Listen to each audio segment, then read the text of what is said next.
Why can someone with their Sun square Neptune be a people pleaser? How do these natives feel in their environment? What was the childhood like for someone who has their Sun square Neptune? Stay tuned as we answer these questions and more in today's video.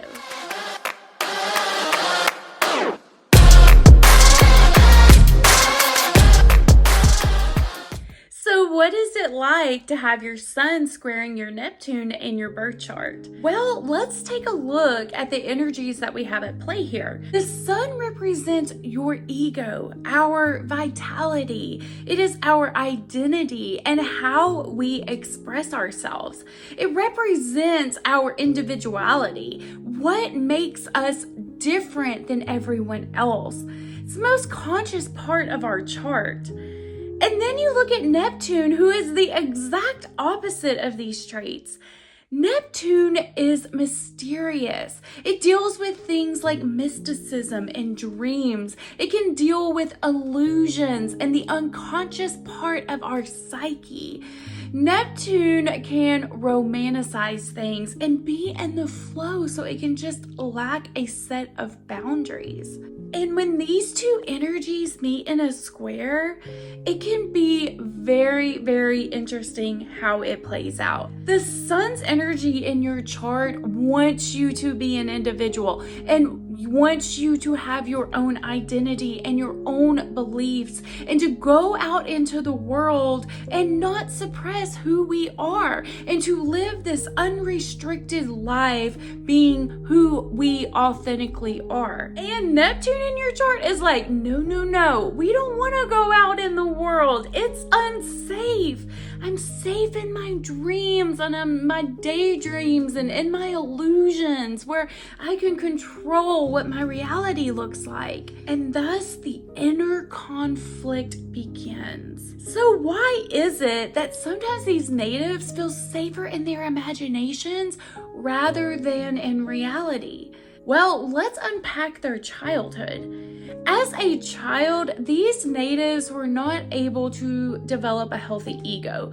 Oftentimes, they weren't able to express their authentic feelings to one or both of their parents. With this aspect, it usually manifests as your father figure, but it can be any dominant figure in your life growing up, whether that is a mother, a grandparent, or even a teacher. Now, this can manifest in a lot of different ways. Maybe you grew up in a household where children were to be seen and not heard, so you never felt like your opinion mattered. Or maybe you grew up in a household where your dad was considered in charge and you never knew what kind of mood he was going to be in. So maybe mom and siblings kind of had to walk on these eggshells all the time. Maybe dad would come home in a great mood, or maybe he would come home in a fighting mood. It was never known. So you had to become hyper vigilant of your environment with this placement. And your feelings started to be based on what your parents wanted them to be, not how you really were feeling on the inside. It's possible that you had an absent parent in your life, and maybe you had to step up and take on some responsibilities, yet you never got an opinion on whether you wanted to do this or not. Or another common thing that I see with this placement is the native telling their dad that they are sick or that they are hurt. And their dad just kind of brushing it off, telling them to like toughen up or to not cry if they are hurt. Can also manifest as a dad who escapes. So maybe he gets off work, but he doesn't come home. He goes out with his friends, or maybe he continues to work at home, but he's away from the family and away from everyone. Or maybe you had a parent who was addicted to something, and that addiction became more important than you. Like I said, lots of scenarios can come up through the years where you should get to speak up about your thoughts and opinions about something, but it's overlooked. And what ends up happening is this native starts to not even spend energy on coming up with their own ideas or opinions because it doesn't even really matter anyways. They can learn to adapt and to be the person that their environment wants them to be, which of course later on in life is confusing because often these natives don't even know who they are. They've spent so long being what other people wanted them to be that it's hard for them to know what their own identity is. But here's the thing, your soul knows the real you, and all that trying to mask the real you with what people want you to be only lasts for a while. Now, Neptune is a slower moving planet, so don't expect these natives to have an identity a couple months into being an adult. It's going to take plenty of situations where they are the people pleasers or do something that they just know goes against what they believe in or what they want to do. And some people with this aspect evolve and some stay unevolved. Someone who is unevolved and has this aspect will believe that their failures are because of someone else. They also will not be their authentic selves. These natives in unevolved states put a lot of meaning around what other people think about them. That's why they can be people pleasers. They don't want to be judged or criticized. When they are in this state, they can feel deeply misunderstood and alone. And this can lead the native to escape themselves. So they could run away from problems or they can use addictive substances. This place will have an affinity with escaping until they are able to heal and evolve. To heal this aspect, you must create a reality that is safer and more secure than your dream world. And in order to do that, you have to find yourself. Who you are, what you believe in, what are your goals in this life?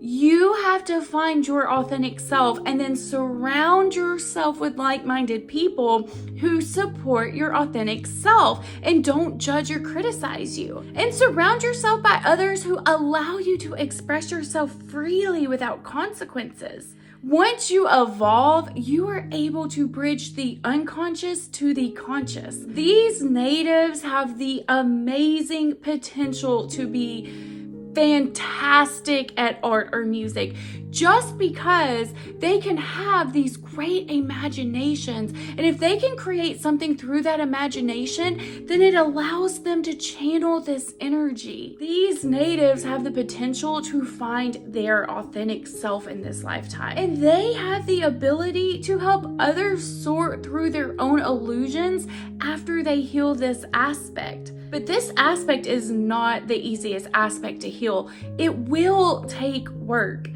Someone I know has this placement, and I will say what is interesting to me is that he has this false illusion of his dad. He thinks his dad was the greatest man ever, that he was the ultimate masculine man. His dad did things like ignore his wife if she called or texted because he was busy at work or he was busy with his friends, and men just don't, give up work. And he never remembered his kid's birthday because he was a man and women kept up with that. His dad even took him to parties with him when he was little.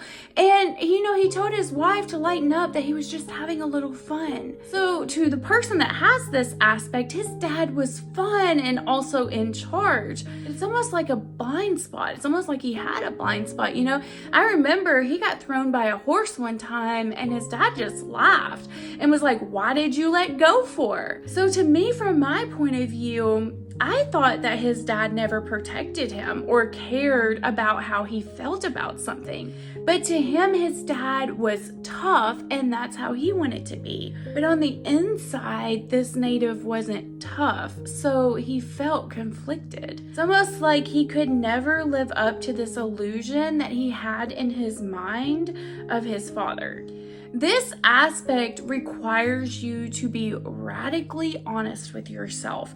You have to be real with who you are, and you have to be real with how you view people. These natives can fantasize about their partners or people that they just met. They can fantasize about stories where they are the hero, or they can daydream of situations where they talk to someone and handle a situation in an amazing way and they say all the right words. They can dream up a lot of scenarios in their mind. So it's important to take a step back from your thoughts running through your mind and separate them into what is real and what you are fantasizing or telling yourself about the situation. This can be a terribly painful aspect to have because you get let down from your illusions time and time again. But the key is to take responsibility and become aware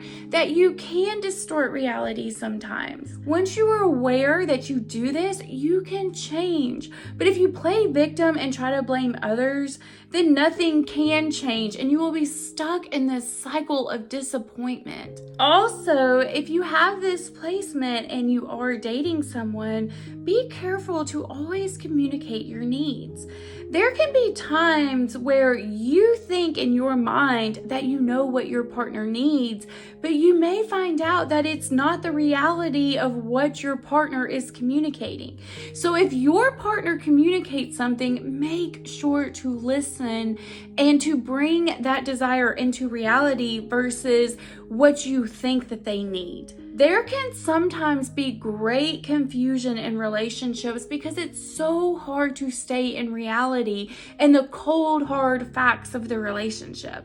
These people also may be romantic, but it may manifest where they are hidden romantics. They may not broadcast that part of themselves to the world out of fear until they become their authentic selves. I know this world can seem harsh sometimes to those with this placement, but through the harsh world, you are able to find yourself.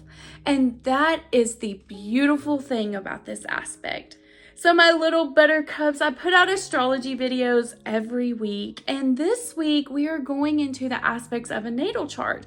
Next week we are going to visit a few aspects that I see in synastry charts. If you are interested in your style of love, then I invite you to watch my series of Venus through the signs.